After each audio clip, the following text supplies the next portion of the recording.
Hello everyone, welcome once again to Plus Minus. मेरा नाम है कार्तिक और आज के इस quick analysis and review session में आप सभी का स्वागत है। D triple S B T G T computer science का आज एग्ज़ाम था 24 जून 2023 को और सेकंड शिफ्ट में एग्ज़ाम था। 5 शिफ्ट में एग्ज़ाम होना था, सेकंड शिफ्ट का एग्ज़ाम हो गया है। अभी फ़िलहाल जब मैं वीडियो रिकॉर्ड कर रहा हूँ तो थर्ड शिफ्ट का एग्ज़ाम चल रहा है। आप लोगों में से बहुत सारे लोगों ने अपने फीडबैक्स दिए हैं कि कैसा एग्ज़ाम रहा। जिन जिन का एग्ज़ाम था, लगभग बहुत सारे साथी हमारे साथ जुड़े हुए हैं, तो उन्होंने बताया कि किस तरीके का एग्ज़ाम रहा। यहाँ पे मैं दोनों ही डिस्कस कर लूँगा कि पार्ट बी में क्या रहा, पार्ट ए में क्या रहा, और मेरा क्या सजेशन है आप लोगों के लिए जो बच्चे अब कल एग्ज़ाम देंगे। क्योंकि जो आज जिनका थर्ड शिफ्ट में है वो तो ऑलरेडी एग्ज़ाम हॉल में है। जो अब 25 तारीख को एग्ज़ाम देंगे उन लोगों के लिए एक छोटा सा सजेशन रहेगा। बाकी मैं आप लोगों को दिखा देता हूँ क्या क्या रिव्यूज़ आए हैं जनरली। तो यहाँ पे आप लोग देखोगे ना, और बातें जितनी आप लोग टेलीग्राम वगैरह पे सुन भी रहे होगे, तो आप लोग यही देखोगे कि tough calculative, paper was lengthy, reasoning tough, moderate Hindi, moderate to hard, English easy, same moderate time consuming maths है, reasoning easy to moderate time consuming, paper lengthy, time consuming, English easy, easy to moderate, question from अलंकार, पर्यायवाची, विलोम। चलो अलंकार छंद वगैरह के तो अब हमें 3-4 दिन से पता चल ही गए कि ये न्यू टॉपिक ऐड करे हैं। अब जितने भी आगे 2023 के एग्ज़ाम होंगे उसके लिए भी हम अलंकार छंद के लिए और ज़्यादा प्रिपेयर्ड रहेंगे, क्योंकि आज से पहले कभी अलंकार छंद नहीं पूछे जाते थे हिंदी में। इंग्लिश में भी दूसरा पैटर्न जो चेंज की बात चल रही थी वही थी कि भाई इन्फ्रेंस वाले क्वेश्चन, और फिलअप्स में भी 2 से 3 फिलअप एक ही सेंटेंस में, एक ही उसमें 2 क्वेश्चन में 2 या 2 से ज़्यादा फिलअप वाले क्वेश्चन थे। तो ये तो जनरली वैसे हम मॉक टेस्ट में डाले ही हुए हैं। जो हमारी मॉक टेस्ट में थे उसमें इस तरीके के 2 फिलअप वाले, 3 फिलअप वाले हमारे क्वेश्चन रहे हैं ऑलरेडी। बट स्टिल ऐसे एग्जाम में प्रीवियस ईयर में पेपर में इंग्लिश में देखे नहीं मिलते थे, हिंदी में भी इंग्लिश में भी। तो ये कुछ एक क्वेश्चन थे, ज़्यादा नहीं थे ऐसे पर। और बात रही कि मैथ्स टफ और कैलकुलेटिव की, हाँ ये बिल्कुल रहा होगा। रीजनिंग भी कैलकुलेटिव रही होगी, बिल्कुल रही होगी। अब बात कर लेते हैं एक बार पार्ट बी की, और उसके बाद फिर मैं अपना सजेशन दे देता हूँ बाकी का। तो आप लोग देख ही रहे होगे कि जो स्टेटमेंट वाले क्वेश्चन थे, ठीक है, स्टेटमेंट वाले क्वेश्चन जनरली क्या थे, जो लास्ट टाइम भी पूछे गए थे कि आपको एक स्टेटमेंट, 2 स्टेटमेंट, 3 स्टेटमेंट, 4 स्टेटमेंट भी दे दी गई हैं और पूछा गया इनमें से कौन सी सही है कौन सी गलत है। True which of the following are true, only one, only 1 and 2, इस तरीके से क्वेश्चन, ट्रू फॉल्स वाले क्वेश्चन ऐसे पूछे गए थे। ज़्यादा यहाँ पे थ्योरी वाले क्वेश्चन ज़्यादा थे, न्यूमेरिकल्स कम थे। बट अनएक्सपेक्टेड क्वेश्चन इस बार की तरह, लास्ट टाइम की तरह इस बार भी ज़्यादा थे। इकोनॉमिक्स से क्वेश्चन ज़्यादा पूछे गए थे। कुछ लोगों का कहना है कि फिजिक्स का भी एक आध क्वेश्चन देखने को मिला, जैसे 11th-12th फिजिक्स यहाँ पे आप देख रहे होगे, 11th-12th फिजिक्स। तो ये तो अब कोई भी नहीं गैस कर सकता था कि भाई 11th-12th की फिजिक्स पूछ लेंगे, या फिर और कोई इधर उधर का क्वेश्चन पूछ लेंगे। यहाँ पे जैसे आप देखोगे तो डीबीएम में 7-8 क्वेश्चन, डॉट नेट 7 से 8 question, software engineering 7-8 question, pedagogy यानी कि टीचिंग मेथडोलॉजी, जिसकी अलग से पूरी एक प्लेलिस्ट भी थी हमारे चैनल पे, और साथ ही साथ क्विज के रूप में वेबसाइट पे डाले हुए थे अलग से क्वेश्चन। वो 10 क्वेश्चन आए हैं इस बार भी। पाइथन का 1-2 क्वेश्चन पूछा गया, बहुत बेसिक से, मतलब ऊपर ऊपर से, बहुत ज़्यादा डीप में नहीं। किसी ने कहा था, ग्रुप में ही कहा था कि पाइथन के भी 3-4 क्वेश्चन थे, ज़्यादा नहीं थे पर, ठीक है। ओप्स का, ऑपरेटिंग सिस्टम का, इस तरीके के क्वेश्चन थे। 2 फ्रॉम प्रोग्रामिंग था, तो good range question. From network के क्वेश्चन थे। कंपाइलर और इंटरप्रेटर के बहुत कम थे। तो शेड्यूलिंग वगैरह के थे क्वेश्चन। इस तरीके से ये क्वेश्चन थे आप लोगों के। और 1-2 रिव्यू और हैं, जैसे आपने कि यहाँ पे पेपर का लेवल बहुत हार्ड नहीं था, ठीक है। ये बात आप देखेंगे कि लेवल बहुत हार्ड नहीं था, बस अनएक्सपेक्टेड टॉपिक्स ज़्यादा दे दिए थे सीएस के बजाय।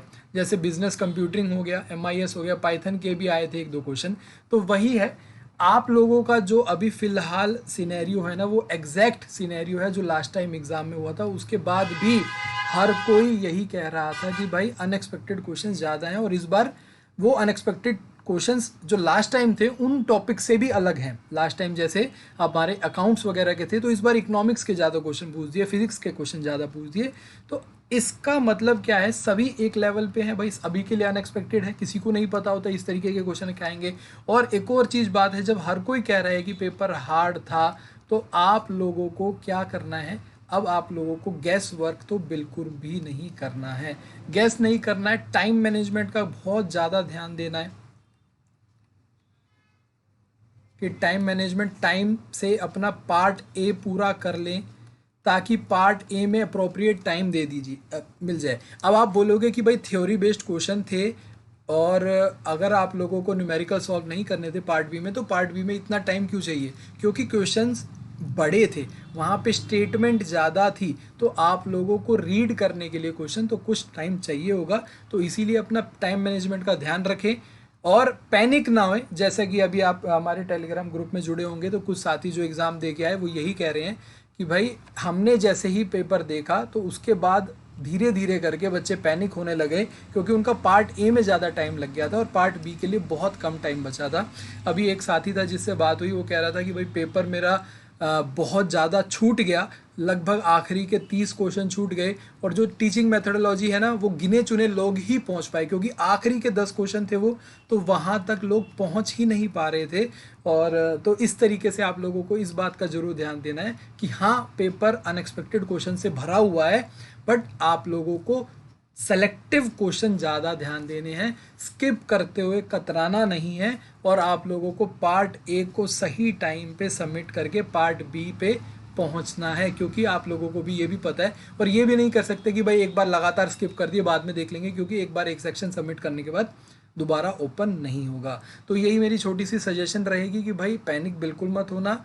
Similar case scenario last time भी रहा था, फिर भी को अच्छे खासे नंबर आए थे। नॉर्मलाइजेशन भी होता है, पहली शिफ्ट वालों के लिए बहुत ज़्यादा अनएक्सपेक्टेड चीज़ें थी, सेकंड शिफ्ट वालों के लिए थोड़ा कम रहेंगी, अब कल जो एग्ज़ाम होगा उनके लिए और थोड़ी कम रहेंगी, तो नॉर्मलाइजेशन भी होगा यहाँ पे।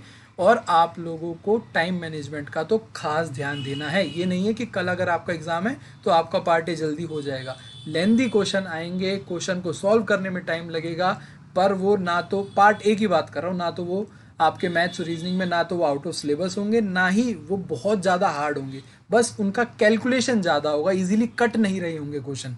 ठीक है, तो आपको ऐसे बड़े बड़े नंबर देखने को मिल जाएंगे, 278, और यहाँ पे जिसको आपको काट रहे होगे वो आपको 53 होगा, ऐसे कुछ देखने को चीज़ें मिल जाएंगी जहाँ पे चीज़ें आराम से कट नहीं रही होंगी।